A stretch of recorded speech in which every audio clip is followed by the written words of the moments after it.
जय श्री कृष्ण। शारदीय नवरात्रि 22 सितंबर सोमवार से प्रारंभ हो रही है। इस बार नवरात्रि जो है 10 दिन की पड़ रही है। तृतीया तिथि की वृद्धि हो जाने की वजह से 10 दिन की नवरात्रा रहेंगी।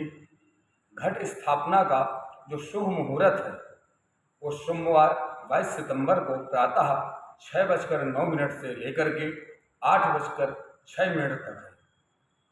यदि आप इस समय घट स्थापना नहीं कर पाते हैं तो दूसरा मुहूर्त जो है वो अभिजित मुहूर्त है।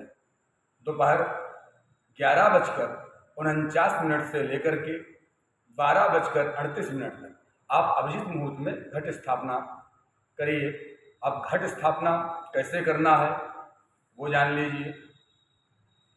घट स्थापना के लिए आपको चाहिए कि सर्वप्रथम आप जो है एक मिट्टी का कलश मंगाएं, उसको जल आदि से धुल लें, उसमें कलाया बांधें, स्वस्तिक बनाएं और कलश के नीचे कुछ भी अक्षत रख दें अथवा अष्टदल कमल स्वस्तिक आदि बना लें। उसमें जल रखें, कलश में थोड़ा गंगा जल मिश्रित करें, पंच पल्लव मंगाएं, एक सुपारी रखें, हल्दी की गांठ रखें, पंचरत्न हो सके तो डालें, सर्वौषधि रखें और पूर्ण पात्र में उसके ऊपर जो पात्र रहेगा उसमें कुछ अन्न भर करके उसको रखें और नारियल विराजमान करें।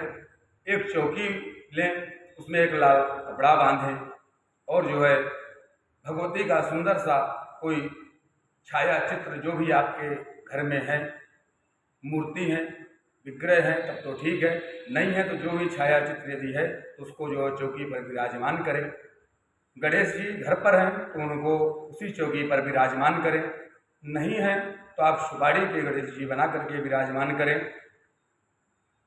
भगवती को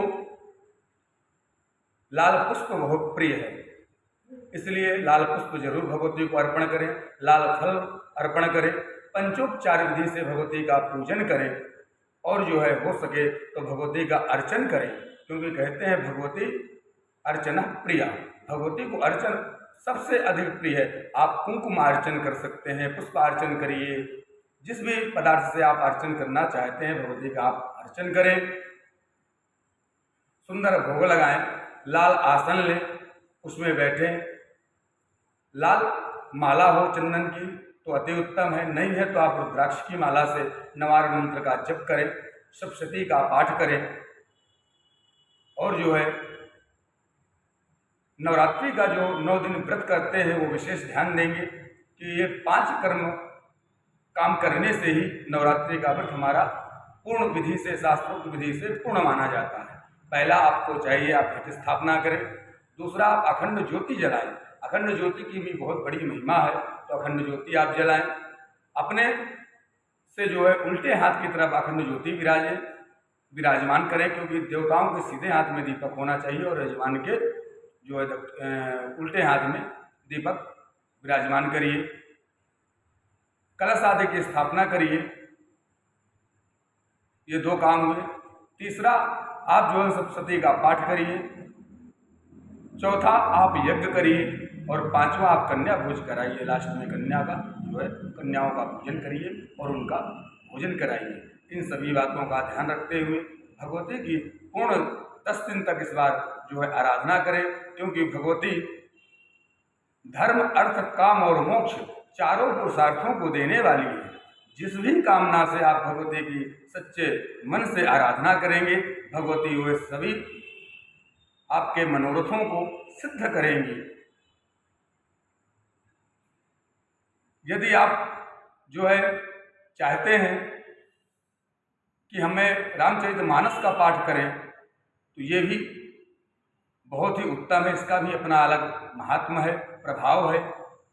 तो आपको चाहिए कि रामचरितमानस में 9 नवन पारायण होते हैं, जिससे आप जो है नवन पारायण का पाठ कर सकते हैं और जिस भी कामना से आप करना चाहते हैं तो रामचरितमानस में ही गीता प्रेस के द्वारा जो मानस आती हैं उनको आप जो है मानस को जब पीछे की तरफ देखेंगे तो जिस भी कामना से आप पाठ करना चाहेंगे, हर एक कामना के निमित्त जो है उसमें दोहे दिए हुए हैं कि किस दोहे का आपको चौपाइयाँ दी हुई हैं कि किस दोहे कौन सी चौपाई किस कार्य के लिए है।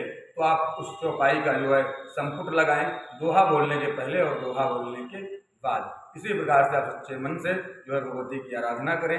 आप सभी की जो है मंगल कामना की प्रार्थना करते हैं। यदि आप नियमित रूप से ये सभी कार्य करेंगे तो जरूर माँ जगदम्बा आपकी सभी मनोरथों को पूर्ण करेंगी। जय श्री कृष्ण, जय माता दी।